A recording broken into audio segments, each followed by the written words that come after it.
ایک صحابی جو کہ بزرگ صحابہ میں سے ہیں، مغیرہ ابن شعبہ رضی اللہ تعالی عنہ، وہ آتے ہیں اور وہ کہتے ہیں کہ دیکھیے امیر المومنین، کتنی بڑی خانہ جنگی رہی تھی مسلمانوں کی آپس میں، اور اب بھی اگر آپ کسی کو نامزد کیے بغیر چھوڑ گئے امت کو تو پھر خانہ جنگی ہو جائے۔ 1,00,000 اس وقت جو ہے وہ ہلاک ہوئے تھے، نہ معلوم اب کتنے ہلاک۔ لہٰذا آپ اپنی زندگی ہی میں نامزد کر دیجئے کسی کو خلیفہ، ولی عہد بنا دیجئے۔ حضرت امیر معاویہ نے ابتداءً جو ہے انکار کیا نہیں، لیکن ان کے دلائل ایسے تھے وزنی، اور میں سمجھتا ہوں کہ وہ بات صحیح تھی جو مغیرہ ابن شعبہ نے کہی، اس لیے کہ اب صحابہ کرام میں سے جو کبار صحابہ تھے وہ تو سب دنیا سے رخصت ہو چکے تھے۔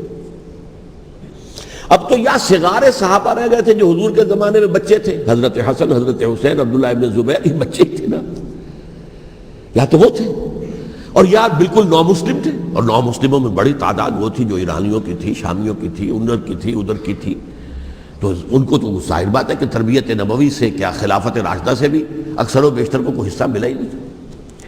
تو اس صورت میں اب وہ اعلیٰ ترین معیار پر حکومت کے نظام کو قائم کرنا ممکن نہیں ہے۔ کوئی قبائلی عصبیت جب تک حکومت کی پشت پر نہیں ہوگی، حکومت مستحکم نہیں ہوگی۔ یہ گویا کہ ایک جس کو کہتے ہیں کہ حقیقت بینی، واقعیت پسندی، ایک آئیڈیلزم ہے اور ایک ریئلزم ہے کہ آپ فیکٹس آن دی گراؤنڈ کو غور کریں، سوچیں اس کے اوپر اور پھر کوئی فیصلہ کریں۔ اس اعتبار سے پھر حضرت امیر معاویہ نے بات مان لی اور بیعت لے لی لوگوں سے حضرت یزید کے لیے کہ یہ خلیفہ ہوں گے میرے بعد، اس کو ولی عہدی کہتے ہیں۔ اچھا، اس وقت 5 افراد ایسے تھے کہ جنہوں نے اس سے اختلاف کیا، یہ بات بہت اہم ہے۔ میرا کتابچہ ہے سانحہ کربلا، اس کے کچھ نسخے آج یہاں ہوں گے، آپ لوگ پڑھیے اسے غور سے اور پھیلائیے تاکہ حقیقت سامنے آئے۔ 5 افراد کون تھے جو ہونے چاہیے؟ ابو بکر فوت ہو گئے، ان کے بیٹے عبد الرحمن ابن ابی بکر۔ عمر فوت ہو گئے، ان کے بیٹے عبداللہ ابن عمر۔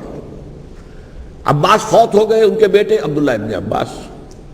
زبیر فوت ہو گئے، ان کے بیٹے عبداللہ ابن زبیر۔ اور حضرت حسن جو ہے ان کا انتقال ہو چکا تھا، حضرت علی کے بیٹے حضرت حسین رضی اللہ تعالی عنہم اجمعین۔ حضرت حسن کے بارے میں ایک فریق کا کہنا یہ ہے کہ انہیں زہر دے کر ہلاک کیا گیا، اہل تشیع کا قول یہ ہے، جبکہ اہل سنت کہتے ہیں کہ نہیں، وہ اپنی جو بھی طبی موت تھی اس سے ان کی وفات۔ لیکن میں اس میں نہیں جانا چاہتا، اس لیے کہ یہ مائکرو ہسٹری جو ہے نا، وہ تو ایک ایک واقعے کے لیے ادھر کی روایات کیا، ادھر کی کیا ہیں، ان کے پاس کیا دلائل، یہ تو کسی ریسرچ اسکالر کا موضوع ہے، میرا موضوع نہیں ہے۔ لیکن بہرحال یہ 5 حضرات تھے جنہوں نے ولی عہدی کی بیعت نہیں کی، لیکن حضرت معاویہ اتنے حلیم الطبع انسان تھے، انہوں نے جبر نہیں کیا، کوئی تشدد نہیں کیا۔ ٹھیک ہے، ولی عہدی کی بیعت نہیں کر رہے، کوئی بات نہیں، میری بیعت تو کی ہوئی ہے نا، ابھی تو میں زندہ ہوں، بات ختم ہو گئی، میری بیعت کو تو نہیں توڑا انہوں نے، فسخ بیعت نہیں کی۔ اس اعتبار سے انہوں نے نہ کوئی تشدد کیا، نہ جبر کیا، نہ کوئی مواخذہ کیا۔ لیکن جب امیر معاویہ کا انتقال ہو گیا، اب ولی عہدی کی بجائے وہ اب خلافت کی بیعت ہوئی، سب لوگوں نے بیعت کر لی۔ ان 5 میں سے ایک فوت ہو چکے تھے، حضرت عبد الرحمن ابن ابی بکر فوت ہو چکے رضی اللہ تعالی۔ 4 تھے، ان 4 میں ایک اختلاف ہوا۔ 2 کی رائے یہ تھی، عبداللہ ابن عمر، عبداللہ ابن عباس، کہ اگرچہ یہ کام غلط ہوا ہے، اسلام کی روح کے منافی ہوا ہے، یہ بادشاہت کی بنیاد پڑ رہی ہے، لیکن یہ بات ایسی نہیں ہے کہ اس کی بنا پر ہم خانہ جنگی شروع کروا دیں، امت کے اندر خون خرابہ کروائیں، فساد کروائیں۔ لہذا انہوں نے بیعت کر لی۔ اب کوئی اگر یہ کہے معاذ اللہ کہ وہ بک گئے تھے یزید کے ہاتھ میں، معاذ اللہ ثم معاذ اللہ، وہی بات آپ اختلاف کر سکتے ہیں کہ انہیں نہیں کرنی چاہیے تھی، یہ کوئی رائے رکھے، مجھے اختلاف نہیں، لیکن ان کی نیت پر حملہ کریں گے تو حملہ محمد رسول اللہ پر ہوگا صلی اللہ علیہ وسلم۔ عبداللہ ابن عمر کون ہیں؟ کتنی حدیثیں ان سے جو ہے وہ منقول ہیں۔ عبداللہ ابن عباس کون ہیں؟ جنہیں حضور نے جو ہے جن کے لیے دعا کی تھی، اے اللہ فقہہ فی الدین وعلمہ التاویل، اے اللہ اس نوجوان کو دین کا فہم عطا کر اور قرآن کی تعویل اور تفسیر کا علم عطا کر۔ حبر الامہ کہلاتے ہیں، وہ کہیں پیسوں اور ٹکوں کے عوض بک جانے والے نہیں تھے. انہوں نے امت کی مصلحت دیکھی.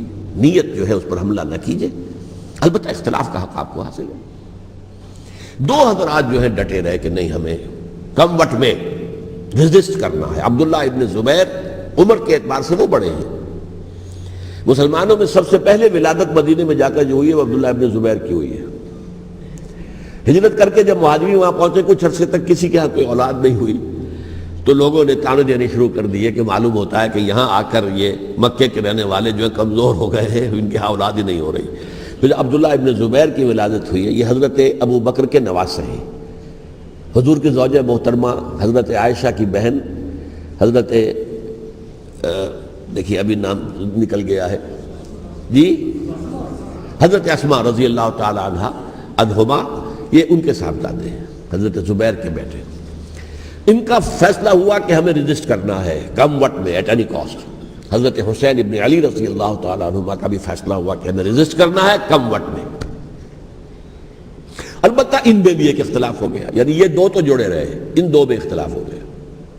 عبداللہ ابن زبیر کا کہنا یہ تھا کہ ہمیں حجاز میں رہنا چاہیے, یہ سرزمین ہے جس میں نبوت کی برکات سب سے زیادہ ہیں. یہاں ہم مضبوط قلعے کے اندر ہیں, ہمیں یہاں سے جو ہے ریزسٹ کرنا چاہیے اور ختم کرنا چاہیے اس نظام کے اندر جو خرابی آ گئی اس کو. حضرت حسین رضی اللہ تعالیٰ عنہ کے پاس خطوط کا تانتا بنا ہوا تھا. کوفے سے لوگ خط لکھ رہے تھے, آئیے آئیے آئیے, ہم آپ کے ہاتھ پر بیعت کریں گے, ہم آپ کے ہاتھ پر بیعت کریں گے, ہم آپ کے ہاتھ پر بیعت کریں گے. یہی وہ کوفہ جو حضرت علی کا دارالخلافہ رہا تھا اور جو پھر سبائیت کا گڑھ بن گیا تھا. چنانچہ حضرت حسین نے حضرت مسلم بن عقیل کو بھیجا وہاں پر کہ میرے نمائندے کی حیثیت سے جا کر وہاں پر بیعت لو. 10-12 ہزار افراد نے بیعت کر لی. لیکن اس کے بعد یزید کی طرف سے گورنر بنا کے بھیجا گیا ابن زیاد کو. ابن زیاد نے آ کر جو تشدد کیا اور سختی کی تو سب کے سب بیعت توڑ کر اور سب منحرف ہو گئے. مخلصین تو وہ تھے نہیں. الکوفی لایوفی, کوفی جو ہے وہ تو کوئی وعدہ وفا کرنے والا ہوتا ہی نہیں, بیعت توڑ دی. فمن نقص فانما ينقص على نفسه, بیعت کے بعد بیعت توڑ دینا بہت بڑا گناہ ہے, توڑ دی.